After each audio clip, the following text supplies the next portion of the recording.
अस्सलाम वालेकुम। आज हमारा जो ए लेवल मैथ पेपर 3 का टॉपिक है एक्सपोनेंशियल एंड लॉगरिथम। हम इसको एक्सप्लेन करेंगे और पढ़ेंगे, और अगर आपने इस लेक्चर को गौर से सुना तो आप इस काबिल हो जाएंगे कि आप एक्सपोनेंशियल और लॉगरिथम के जितने भी पेपर 3 में क्वेश्चन आएंगे you will be able to solve them. सबसे पहले हम एक्सपोनेंशियल फंक्शन के बारे में और एक्सपोनेंशियल के बारे में डिटेल से पहले पढ़ते हैं, उसका कंसेप्ट सीखते हैं और उसके कुछ रूल्स पढ़ते हैं, और उसके बाद हम उसका एक दो न्यूमेरिकल करते हैं। तो आप आज सबसे पहले इस लेक्चर में एक्सपोनेंशियल के जो क्वेश्चन होंगे और कंसेप्ट होगा उसको आप समझ जाएंगे।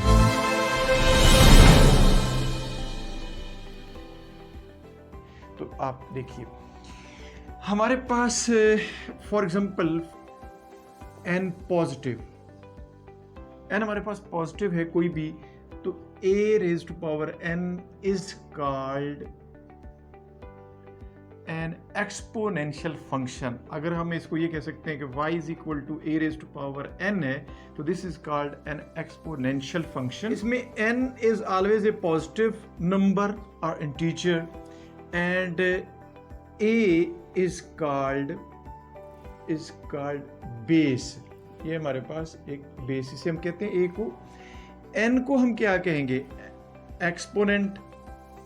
एक्सपोनेंट कहेंगे, पावर कहेंगे, या इंडिसेस कहेंगे। तो n जो है ये इसकी तकरीबन हम तो इसको पावर ही कहते हैं, लेकिन इसका मतलब क्या होता है? a raise to power n का मीन है a multiply a n time हम इसको मल्टीप्लाई कर रहे हैं। फॉर एग्जांपल अगर ये a रेज़ टू पावर 3 है, it's mean that a multiply by a। तो ये हमारे पास एक्सपोनेंशियल फंक्शन। हम इसके कुछ रूल्स हैं। रूल्स हमारे पास जो है वो ये है, वो मैं इसके एक्सपोनेंशियल फंक्शन के या एक्सपोनेंशियल के कुछ रूल्स लिख देता हूँ, कानून लिख देता हूँ कि वो क्या है। तो rules of indices, rules of indices के कुछ हमारे पास रूल्स हैं। पहला तो ये है कि if a raise to power m multiply a raise to power n, base दो सेम है और इनकी पावर्स ऐड हो जाएंगी a raise to power m plus n। For example हमारे पास 3 की पावर 2 हो और फिर 3 की पावर 5 हो, तो हम इसे लिख सकेंगे 3 की power 2 plus 5 is equal to 3 की पावर 7 हो जाएगी। ये हमारे पास आ जाएगा। ये नंबर 1 है।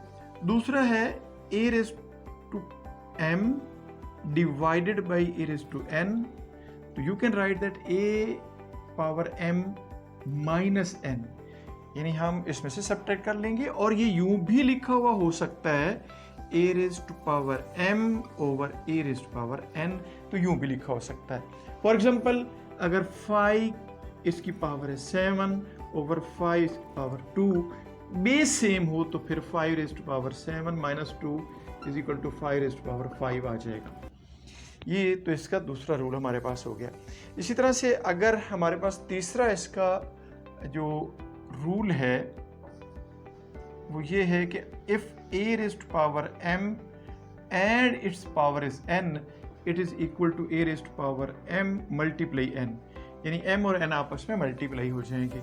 फॉर एग्जांपल अगर हमारे पास है x पर इसकी पावर 2 है और सारे की पावर 3 है, तो x रेज़ टू पावर 6 हो जाएगा। ये हमारे पास दूसरा इसका तीसरा रूल है।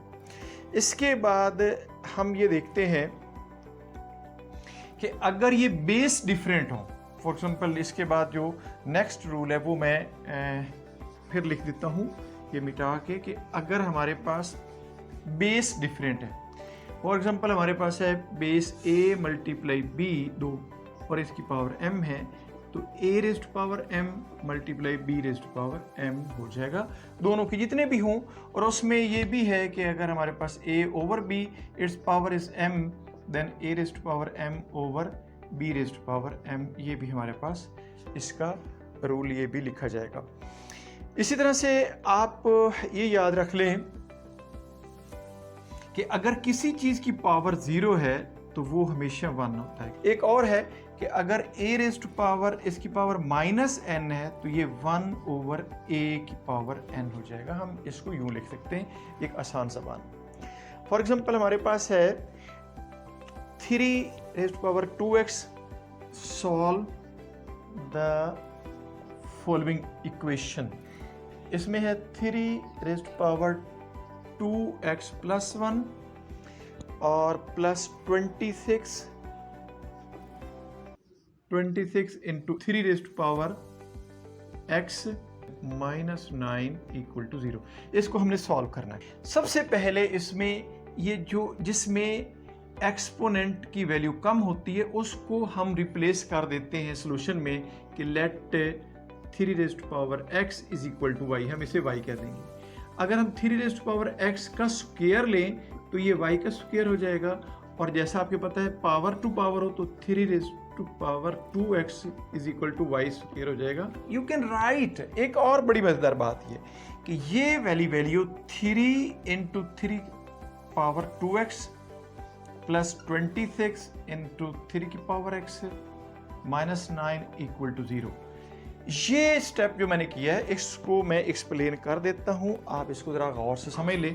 मैं आपको ये बताता हूं फॉर एग्जांपल कि a इसकी पावर m है एंड a इसकी पावर 1 है, तो आपको पता है a raise to power m plus 1, जैसा कि आपको रूल मैंने बताया a raise to power m multiply a raise to power n, तो यू नो दैट पहला रूल ये था कि m प्लस n, तो n 1 हो तो हमारे पास ये आ जाता है। अगर आप इसे रिवर्स करें तो ये a raise to power m plus 1 you will get a multiply a raise to power m हो जाएगा, इसकी पावर 1 हो तो वो a ही लिखा जाता है। इस रूल के मुताबिक मैंने लिखा है कि 3 की पावर 2x प्लस 1 तो यू विल गेट 3 की पावर 1 इंटू 3 की पावर 2x, ये लिखा है और वो ये चीज़ आ गई है। क्लियर, इसकी पावर 1 भी कर दें तो वो 3 रहता है। नाउ अब मैंने आपके सामने एक ये सपोज के let 3 raise to power x is equal to y है और 3 raise to power 2x is equal to y square, तो आप यहाँ पे y स्क्वायर लिखिए, 3 into y square plus 26y minus 9 equal to 0। अब हम इसे फैक्टराइज कर सकते हैं। 9 को 3 से अगर हम मल्टीप्लाई करें तो माइनस 27 आएंगे। माइनस 27 के 2 फैक्टर अगर बनाएं तो वो इस तरह से माइनस 27 के 2 फैक्टर ऐसे बनाने चाहिए जिनको मल्टीप्लाई करें तो माइनस 27, ऐड करें तो 26, तो वो बनते हैं 27 एंड माइनस 1, तो 3y square plus 27y minus 1y minus 9 equal to 0। इसमें से आ जाएगा 3y कॉमन। अब ये इसके अंदर फोकस है कि नहीं है, y प्लस 9 और हमारे पास minus 1 y plus 9 equal to 0 आ जाएगा। इसके बाद मैं आपको बाकी वाला पोर्शन इस साइड पे कर देता हूँ। तो इसको देखें कि y प्लस 9 और y प्लस 9 कॉमन है, तो हमारे पास आ जाएगा y प्लस 9 और नेक्स्ट है 3y minus 1, so 3y minus 1 equal to 0। इसके दो हिस्से बन सकते हैं, y plus 9 equal to 0 and 3y minus 1 equal to 0। तो y is equal to minus 9 and y is equal to 1/3। अब याद रखिए हमने 3 की पावर x को y रखा है, हमने ये लिखा हुआ था, लेट ये किया हुआ था 3 raise to power x is equal to y, तो its mean that 3 raise to power x is equal to minus 9 which is not possible. याद रखें कि किसी भी नंबर, पॉजिटिव नंबर की जो पावर हो, प्लस हो या माइनस हो, तो उसका आंसर नेगेटिव नहीं होता। फॉर एग्जांपल अगर आप 3 की पावर -2 भी कर लें तो वो 1/9 होगा, -9 नहीं होगा। ये मैंने आपको एग्जांपल दी। दूसरा पॉसिबल है इस साइड पे, और वो है 3 raise to power x is equal to 1/3 3 raise to power x is equal to 3 की पावर -1, ये हमारे ऊपर ले जाएं तो 3 की पावर -1 हो जाएगी। तो बेस के इक्वल है और x will be -1, x will be equal to -1 और दिस इज द सॉल्यूशन। ये हमारे पास है इस इक्वेशन का सॉल्यूशन। पेपर 3 में इस तरह के, ये सेकंड टॉपिक है अलजबरे का, तो इस तरह के क्वेश्चन आएंगे जिसमें हमारे पास जो वेरिएबल होंगे वो पावर की या इंडिसेस की सूरत में होंगे। उम्मीद है आपको ये समझ आ गई होगी, you have learn it all. और नेक्स्ट लेक्चर में मैं आपको लॉगरिथम और उसके रूल्स और उसके कुछ क्वेश्चन आपके सामने इलस्ट्रेट करूँगा। नेक्स्ट लेक्चर तक अल्लाह हाफ़िज़।